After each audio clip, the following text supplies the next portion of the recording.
ये 11 स्थानों पर जहाँ से काफ़ी लोग उत्सुक हैं लड़ने के लिए, हमारे कार्यकर्ता और कई जो जिम्मेदार किस्म के लोग हैं हमारे प्रत्याशी बनने के लिए उत्सुक हैं। तो हम लोगों ने अभी 11 सीटों का अभी वो है जहाँ हम लोग इलेक्शन लड़ेंगे। वो सीटें हैं तो अररिया, पूर्णिया, कटिहार, किशनगंज, ये चारों जगह सीमांचल के हैं। यहाँ चारों जगह पर हम लोग अपना कैंडिडेट उतार रहे हैं। दरभंगा में उतार रहे हैं और मुजफ्फरपुर में, उजियारपुर में, काराकट में, बक्सर में, गया में और भागलपुर में। एक बड़ा आरोप हम लोग का रहता था कि भाई सब हम लोग कांग्रेस के खिलाफ लड़ते हैं।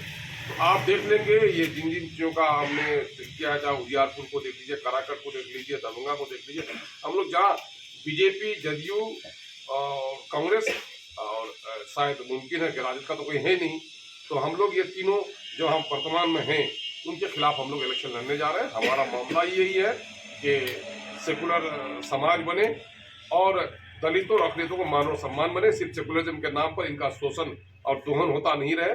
बिहार की जो जाति आधारित गणना आई है उसने चौंका दिया है लोगों को कि इन दलितों ने और मुसलमानों ने हमेशा लोगों को वोट दिया लेकिन उसकी हिस्सेदारी कभी नहीं तय की, जिसके नतीजे में आर्थिक, सामाजिक, शैक्षणिक और सरकारी नौकरियों में इनकी हिस्सेदारी अत्यंत कम है।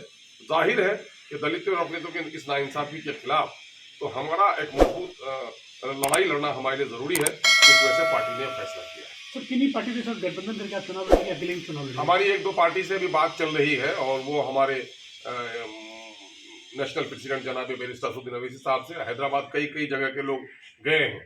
हम लोगों ने कहा कि जो कुछ भी हमारी पॉलिसी बनेगी, लेकिन हमारा मामला चूंकि वहाँ से तय होता है, तो अभी कई जगह के जो प्रत्याशी लोग हैं वो लोग हैदराबाद गए हुए हैं और अलायंस के सिलसिले में बात वहाँ चल रही है। सर, 11 सीटों पर प्रत्याशी भी चयन हो जाएगी?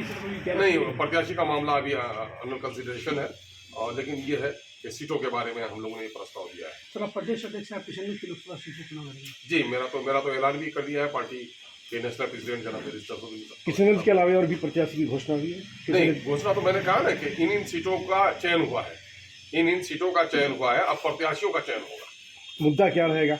मुद्दा हमारे लिए तो वही है कि इस मुल्क में कम्युनिज्म ने नुकसान पहुंचाया और धोखेबाज सेकुलर ताकतों ने धोखा पहुंचाया है। दलित जो मूल निवासी रहे इस देश के, जो अकलियत के लोग हैं, उनके साथ नाइंसाफी होती रही है और आज देश तरक्की कर गया है। वो पट्टियां जो जहां मुसलमान हैं वहां पर तरक्की नहीं हुई। आप सीमांचल में रह रहे हो, बता लो, सीमांचल का पर कैपिटा इनकम आज भी सबसे कम है, नौकरी में हिस्सेदारी सबसे कम है।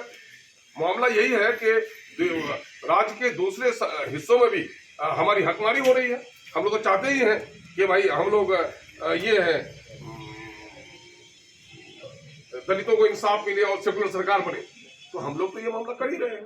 अभी हम लोग चाह रहे हैं अररिया से भी हमारे हम लोग तय कर लेंगे अंतरी, और कटिहार से अभी आदिल साहब का नाम हम लोगों के पहले से हो रहे हैं। पिछले दिनों में उन्होंने असेंबली इलेक्शन भी छोड़ दिया था पार्टी के कामकाज की वजह से, और पार्टी के समर्थित कार्यकर्ता रहे, काफी दबाव है, तो आदिल हसन एडवोकेट वहाँ पर अभी उस पर पार्टी ने उसका प्रस्ताव भेजा। सर, अचानक तरीके से सीए की घोषणा कर दी गई थी सर, रमजान के दिन, क्या कहेंगे?